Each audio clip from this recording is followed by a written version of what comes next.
Hello everyone and welcome to bowtieteacher.com. In today's video we're going to be looking at transforming graphs. Let's get started. So when we transform graphs, we're looking at some graphs that are of the form y equals f of x.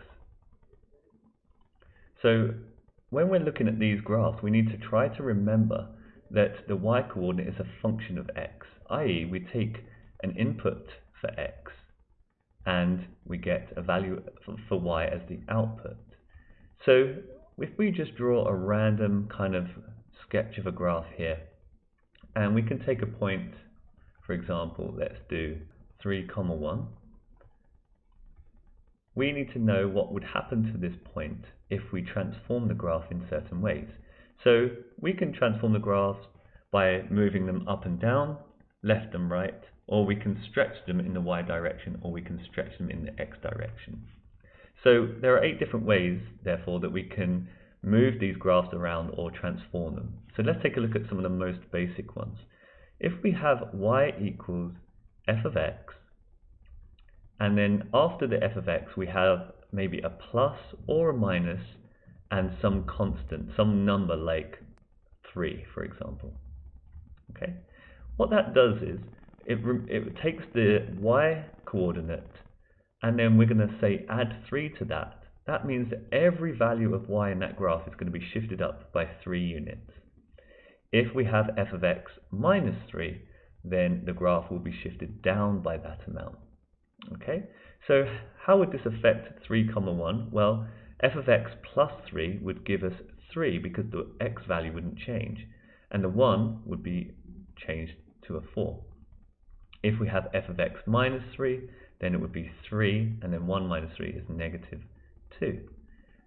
So when we have a plus or a minus number after the f of x, that is a translation in the y direction by that amount. If we want to move the graph left and right, then the f of x will have a number plus or minus inside of the brackets. So let's say we have a 2 here. Okay, now this one's a bit complicated because it kind of does the opposite of what you think it's going to do. So f of x plus 2 actually shifts the whole graph 2 units to the left.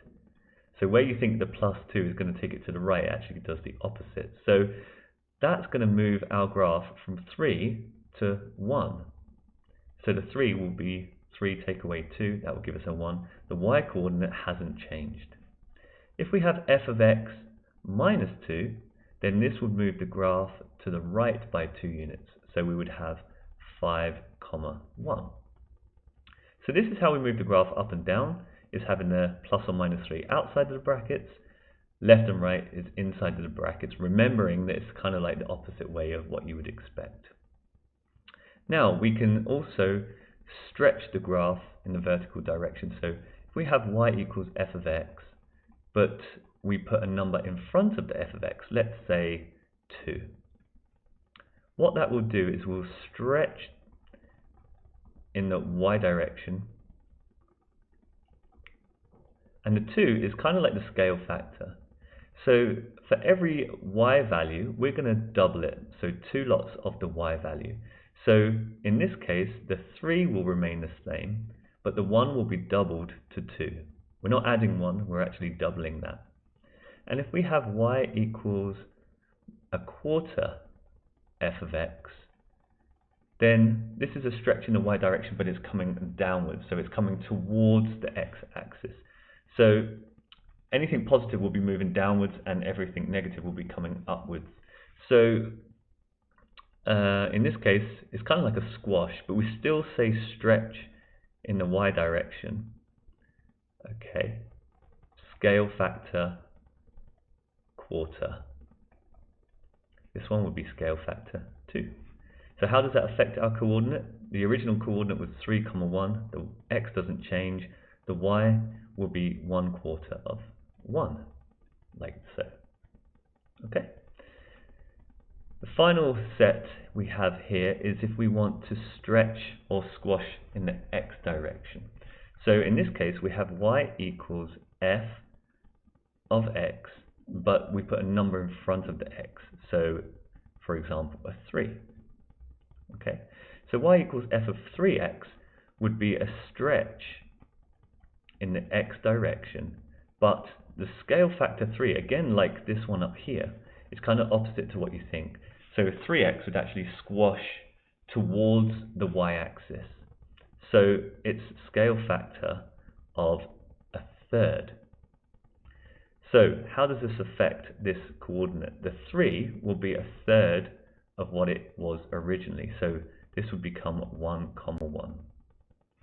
And if we have y equals f of 2x, x over 2, for example, then this one is a stretch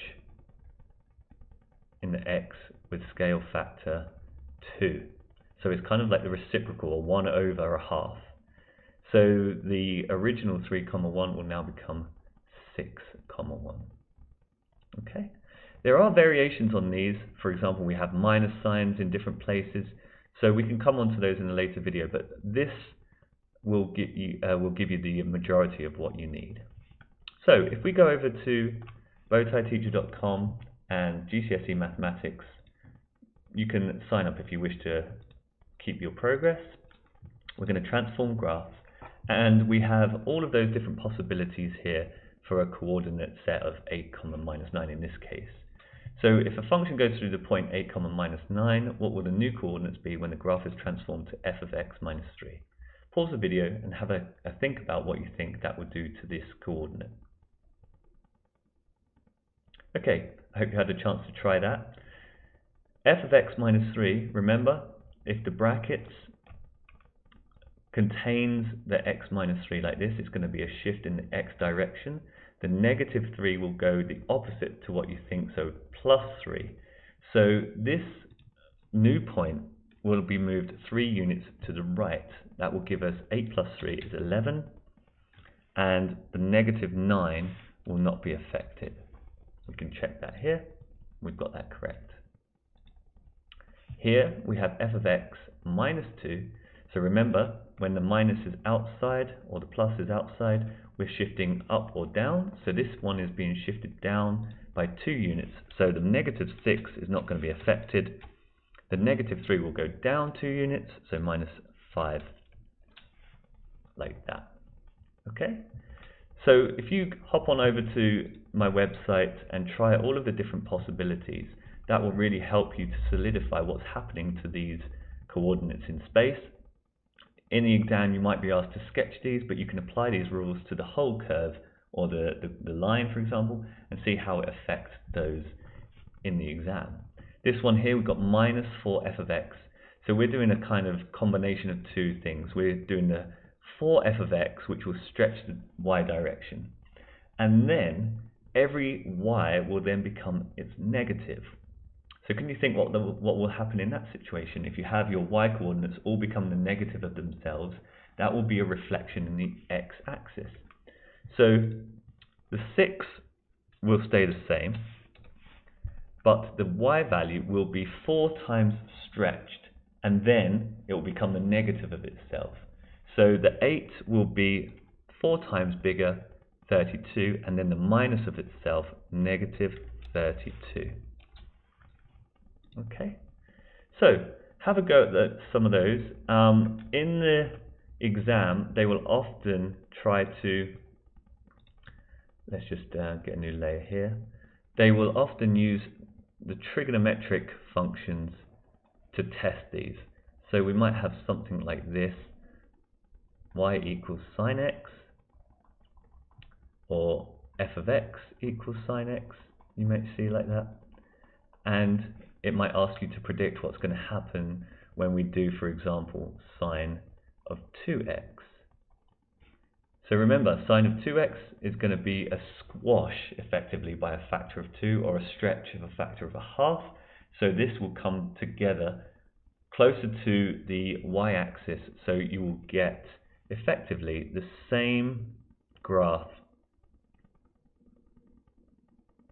but everything will be halved on the x side.